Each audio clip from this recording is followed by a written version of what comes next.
우리가 지난주에 천년왕국에 대한 4가지 학설을 우리가 살펴보았습니다. 그 모든 학설은 시대마다 교회가 처한 위기를 극복하기 위하여 하나님을 사랑하는 사람들이 다시 요한계시록을 해석하면서 만들어낸 이론입니다.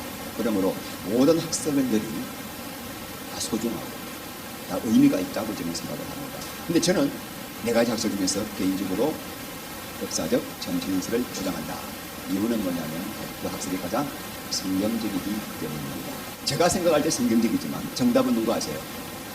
하나님 주님만 아십니다. 그러므로 절대로 우리가 이 학설을 가지고 논쟁하면은 안 됩니다. 우리가 궁극적으로 가야 할 곳이 어디입니까? 새하늘과 새 땅이죠.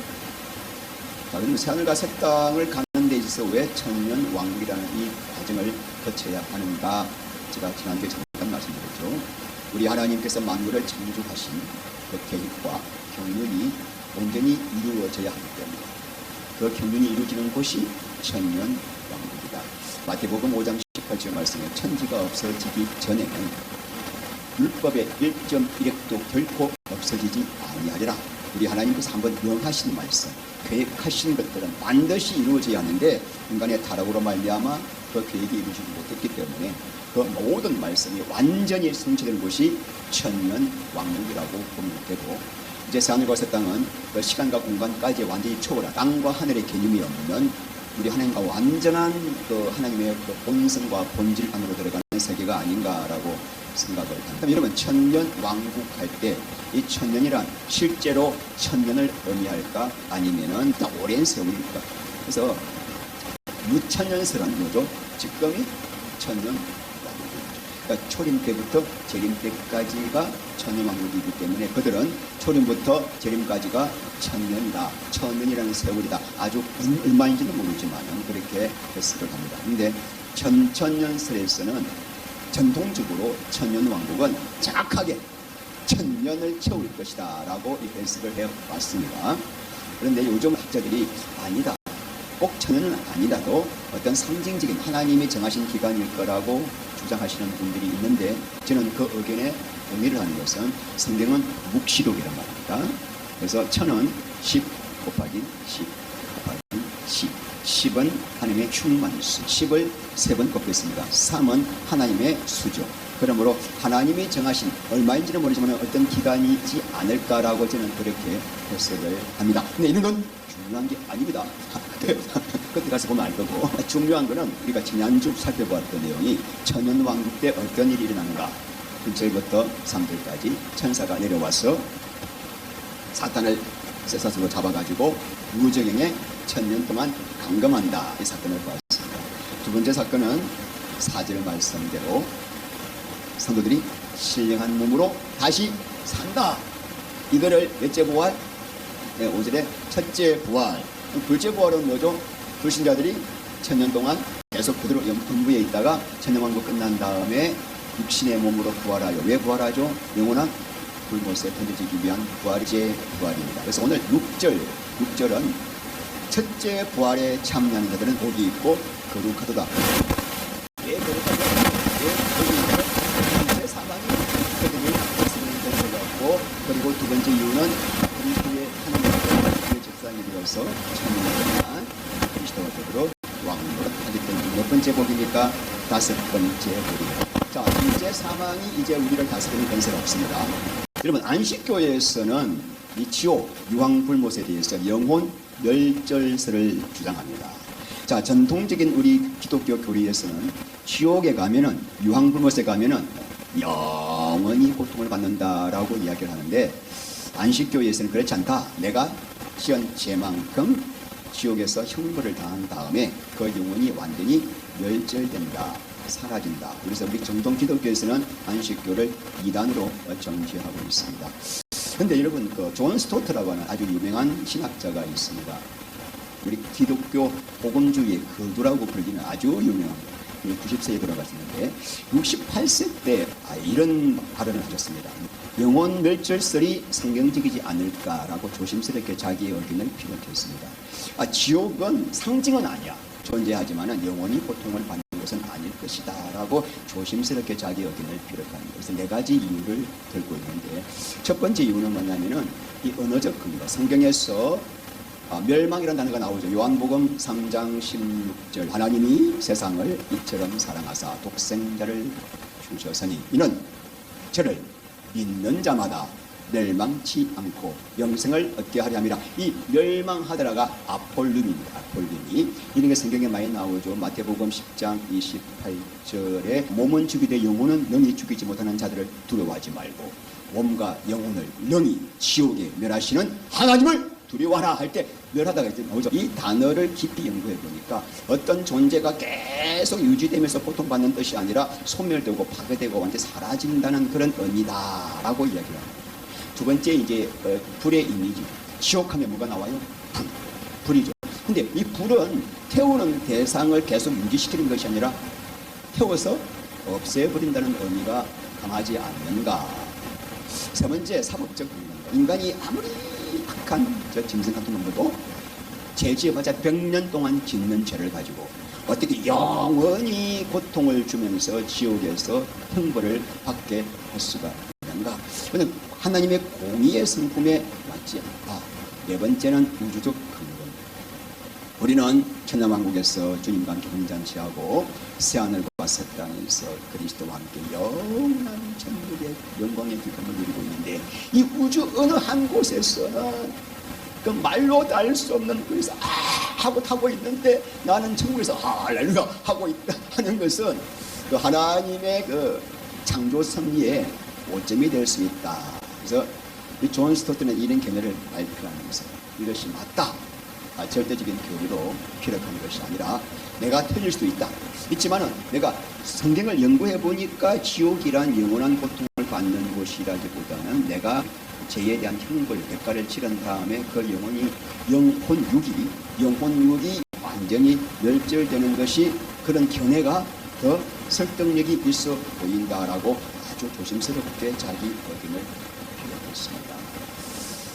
이 내용을 발표하니까 신학교에서 엄청난 논쟁이 벌어집니다. 정통 기독교의 그 교리에 아주 그냥 불을 붙인 겁니까? 그럼에도 불구하고 신학교에서는 존 스토트를 복음주의의 아주 중요한 거두로서 인정을 하는 이유가 뭐냐? 그가 성경에 말하는 지옥이 무엇인가를 알고자 성경을 가지고 철저하게 몸부림을 쳤기 때문에. 이해가시죠? 성경을 볼 때 하나님 말씀이 과연 영원히 고통받는 것일까라는 게 의문을 품으면서, 여러분은 어떤 게 맞는 것 같습니다? 심정적으로는 이게 훨씬 맞죠. 그러나 저도 맞아요. 훨씬 이게 맞아. 사라져버려야지. 왜 계속 고통받게 하냐. 세상에서도 사형 딱 하면 죽고 끝나는 거잖아요. 계속 막 몸을 갖다가 막 불고 찢어버리지 않잖아요. 아무런데 여러분, 설사 지옥이 그곳에 가면 형벌을 받다가 영혼육이 완전히 멸절된다고 하더라도 우리는 지옥 가면 안 됩니다. 우리 예수님이 지옥 가지 않게 하시려고 지옥 고통 당하셨는데, 이것이 우리로 하여금 신앙생활에 느슨하게 하는 동기가 돼서는 안 되는 거예요. 여기서 살에 조금 불만이다 그런데 온몸을 타면서 몇 명 어떻게 해서 지옥은 가서나, 지옥은 상징은 아니다. 분명히 우리 예수님이 있다고 했는데 상징은 아닌데 존재하지만 이런 견해가 있다는 것을 말씀드리겠습니다. 다시 한번 읽습니다. 20장 6절. 이 첫째 부활에 참여한 자들은 복이 있고 거룩하도다. 둘째 사망이 그들을 다스리는 권세가 없고 도리어 그들이 하나님과 그리스도의 제사장이 되어 천년 동안 그리스도와 더불어 왕노릇 하리라. 왕노릇은 결국 그다음에 이 땅 살면서도 가장 영광스러운 직분이 제사장입니다. 하나님이 우리를 위해 구원하셨죠.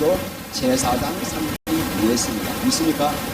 하지만 택하신 족속이요 왕같은 제사장들이고 거룩한 나라요 그의 소유가 된 백성이 이는 너희를 어두운 곳에서 불러 내어 그의 귀한 빛에 들어가게 하기 위해 아름다운 벽을 세우고 우리 하나님께서 왜 택하시고 왜 당신의 아들 끔찍한 십자가에 죽으셔서 왜 그 피로 구원하셨는가?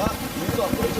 왕같은 제사장들과 거룩한 나라로 삼기 왕 같은 제사장이란 왕 같은 자, 제사장의 사명을 감당하면 왕 같은 권세와 영광과 능력을 그가 이 땅에서 누리게 되고 그리스도 안에 있는 모든 구원의 복을 누리기 때문에 그냥 제사장이 아니라 왕 같은 제사장입니다. 이 땅에서 이 제사장의 사명을 감당한 자가 천연왕국에서 뭐가 됩니까? 제사장이 됩니다. 구원받은 자는 이 땅에서 반드시 뭐해야 된다? 제사장의 사명을 감당해야 합니다. 자, 출애굽기 19장 이스라엘 백성 애굽에서 그런 것을 했어요. 시내산에 도착하자마자 율법을 주기 전에 하나님께서 딱 처음으로 선포하신 말씀을 드렸습니다.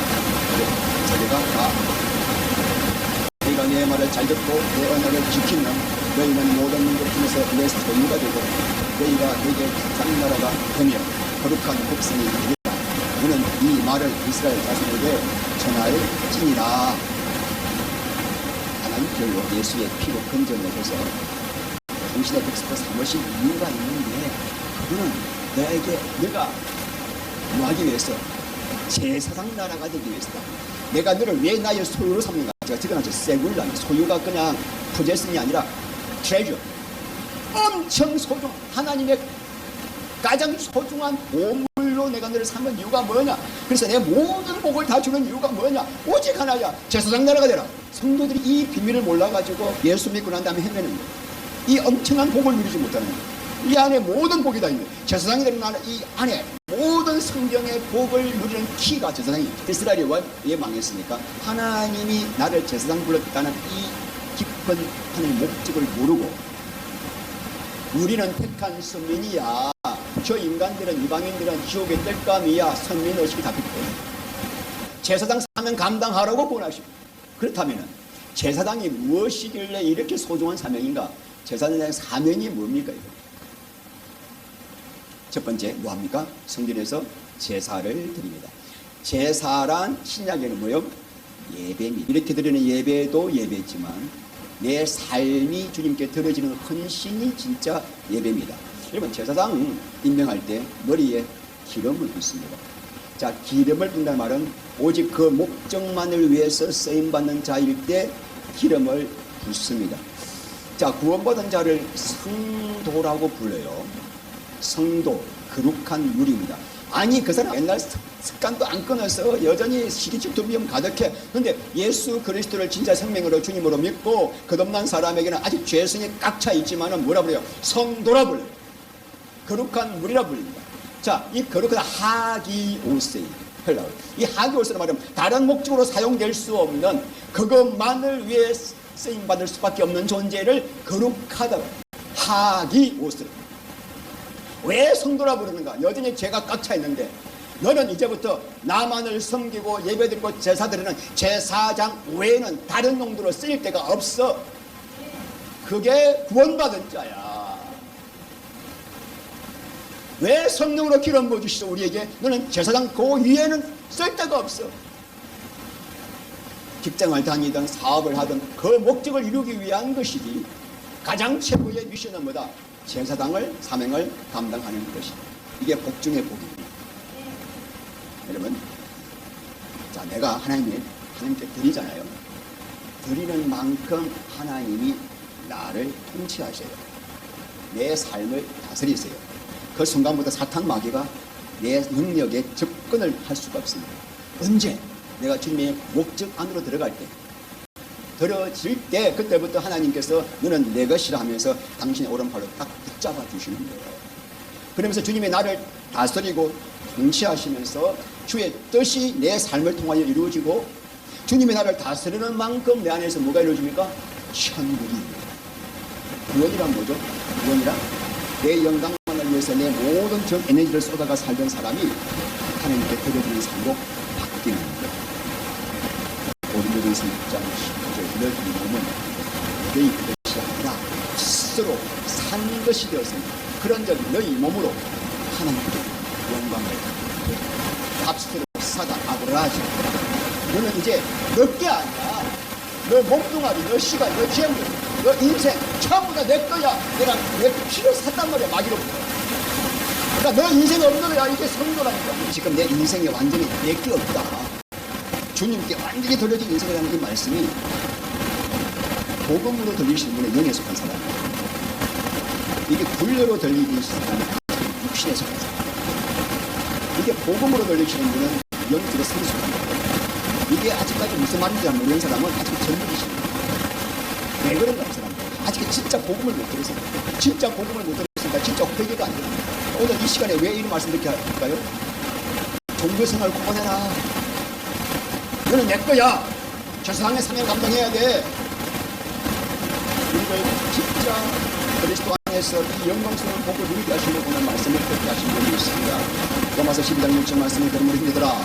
내가 하나님의 모든 자비하심으로 너희를 행하는 너희 몸을 하나님이 기뻐하시는 거룩한 상제물로 드려라. 이는 너희가 드릴 영적 예배니라. 모든 바이블 머스소부터 모든 하나님의 자비하심을 가지고 내가 너희에게 구한다. 왜냐 이 지금 내가 너 몸을 주님께 제물로 바치라. 이것은 내가 너희를 억압하고 착지하고 뺏어기 위해서가 아니라 가장 영광스러운 복을 주기 위한 것이기 때문에 모든 자비하심으로 허락하려 근한다. 간청한다.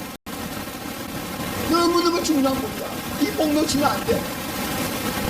두 번째 뭐합니까? 성과 하나님의 삶을 자, 세상이 뭐하죠? 무슨 죄를 가지고 짐승을 풀어가지고 들어가서 하나님께서 죄를 사다. 그러니까 세상에는 뭐냐면 이 세상에 있는 영혼들을 내가 가슴에 담고 그들을 죽기로 인도하기 위하여 주님 제사단의 세상에는 우리가 성령으로부터 받은 성령의 성수를 세상에 흘려보내어 우리를 통하여 세상의 영혼들을 구원하고 죽기로 인도하는 자입니다. 요한복음 7장 30절 누군지 목마르고 그리고 마시라. 나를 믿는 자는 믿는다는 말이 뭐죠? 나를 사랑하고 갈망하고 나를 전적으로 의지하고 나를 따르는 자는 성경에 있는 같이 겁에서 뭐가 나와요? 생수의 강이 흘러 나온다는 말은 혼자 하고 누리지 말라는 거예요. 흘러 보내어서 다른 영혼들을 살리라는 거잖아요. 그래서 세상의 영혼들을 우리가 죽게로 인도하기 위해서 그래서 축복의 통로가 되기 위해서 그러신 거예요. 자, 그래서 세상에 사는 것까지니까 세 가지 주님을 사모하고 갈망하고 주님과 연합하여 살게 되면 주님의 내 안에서 생명수를 부어주니까 생명수가 흘러나 내가 가는 곳마다 영혼을 살리고 끼어진 관계가 회복되고 사람들 간에 화평케 하는 거예요. 내가 가는 곳마다 싸움이 나고 내가 가는 곳마다 불화가 나고 내가 가는 곳마다 복을 못 받으면 그건 그리스도인이 아니에요. 그리스도인은 가는 데마다 사람들을 화평케 하고 복을 나누어주고 천국이 이루어지게 한 자입니다. 왜? 우리 안에 성령이 계십니다. 성령의 생명수가 그러니까 가장 중요한 게 뭐죠? 1번입니다. 세상 사명은 복음을 들을 때 성령께서 눈을 열어 내 육신을 위해 사는 삶이 얼마나 에레미야 2장 19절 말씀대로 악이요 고통인지 예수 그리스도를 하나 되고 그분을 따라가는 삶이 얼마나 영광스러운 삶인지 보게 하시니까 이 삶을 살아가지 않을 수가 없는 거예요. 복음을 들을 때 복음이 뭐예요? 디모데전서 1장 15절 말씀에 육보다 모든 사람들이 받을 만한 이 말이에요. 그리스도 예수께서 죄인을 구원하시려고 세상에 임하셨다 하였도다. 죄인 중에 이 복음이에요. 왜 나를 왜 구원하셨습니까? 그 십자가의 피, 그 주님의 희생과 그 십자가의 고통을 깨닫고 있는 열려서 보니까 아 내가 이렇게 나를 위해 살기 위해서가 아니라 이제는 예수의 복음을 전해서 세상 사명 감당하기 위해서구나라는 것이 그냥 성령께서 깨닫게 하시니까 그러니까 진짜 복음을 듣고 성령의 역사가 있으면 그 세상 삶을 감당하지 않을 수가 없는 성령님이 보게 하시면 그 삶을 향해 나가지 않을 수가 없지 않겠습니까?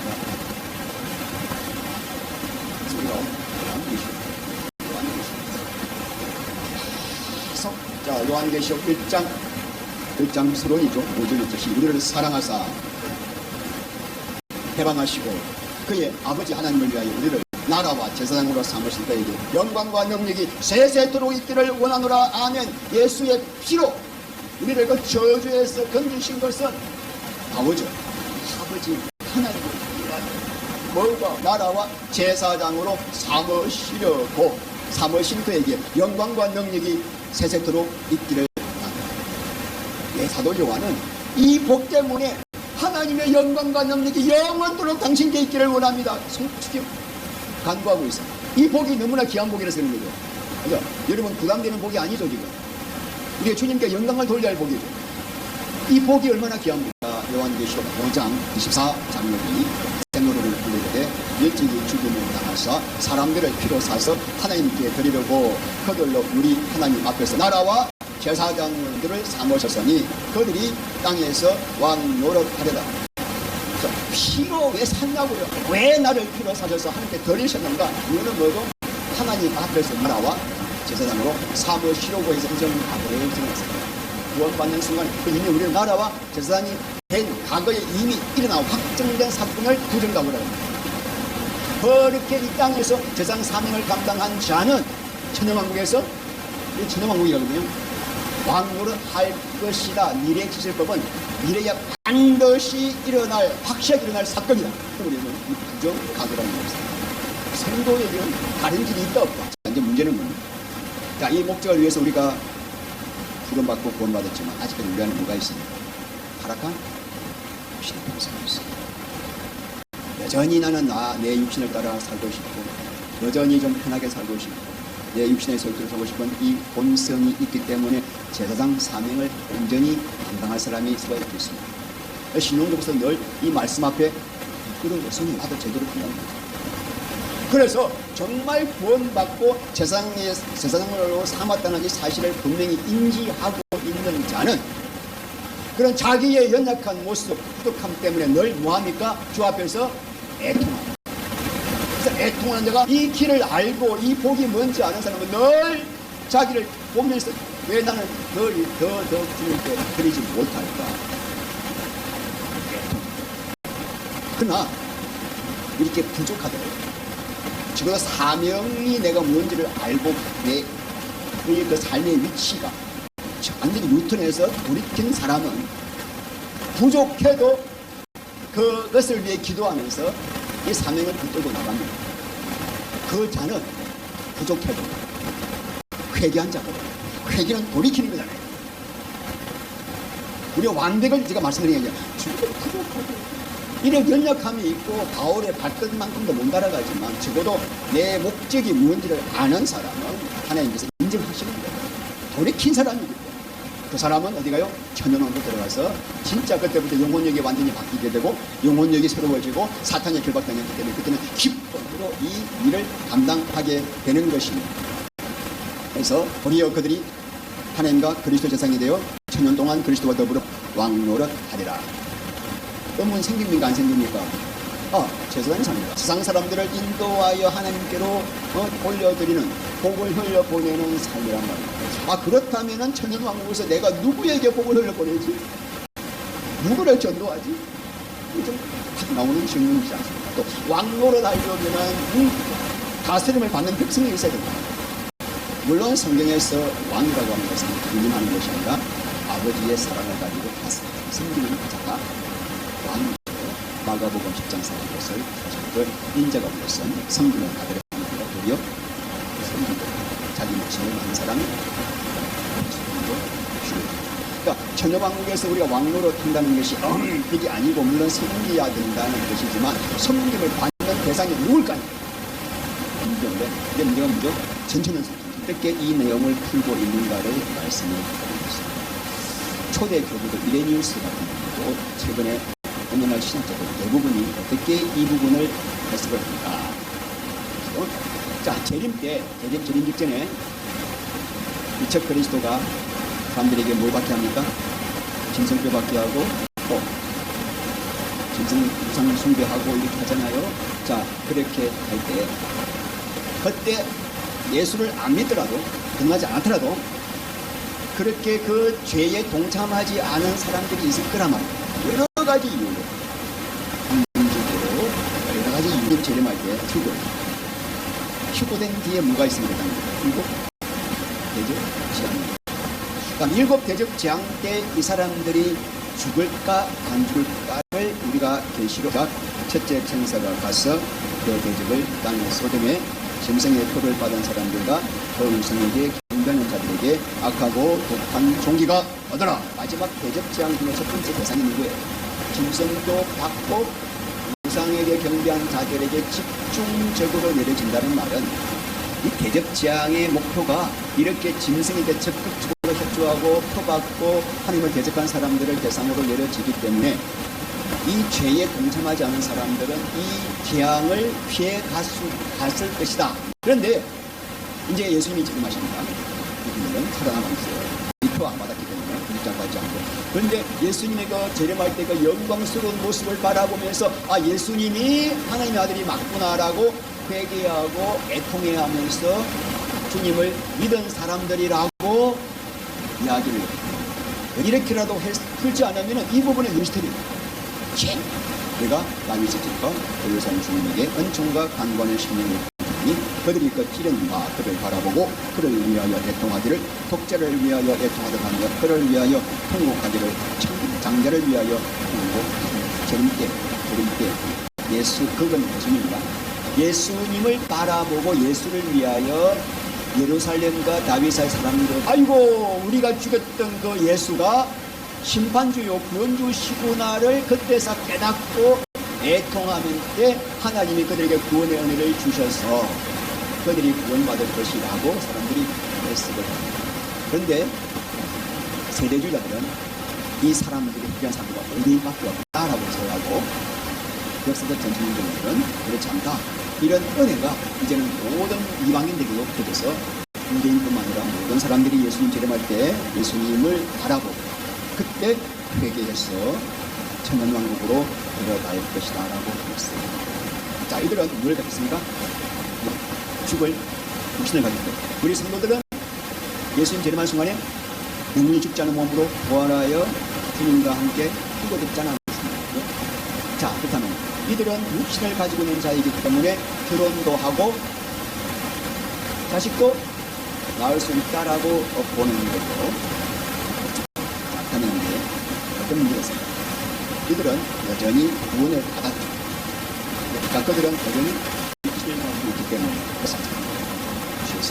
또 그들이 여전히 육신을 가지고 있기 때문에 결혼하고 자식을 낳을 수 있죠. 그럼 그 자식은 여전히 구원 받아야 되죠. 부모가 예수 믿어도 자식이 무슨 일이 아닙니다. 분명히 그들 자식들은 여전히 불신자로 태어날 것이고 그들에게도 전도가 필요하죠. 자, 이때 우리 부활의 몸을 입은 성도들이 해야 할 일이 무엇인가? 그들에게 복음을 전하고 그들이 하나님 법을 섬기는 그 하나님의 사랑을 베푸는 것, 이것이 바로 천년왕국에서 성도들이 제사장이 되어서 천년 동안 왕 노릇하는 것이라고 이렇게 해석을 합니다.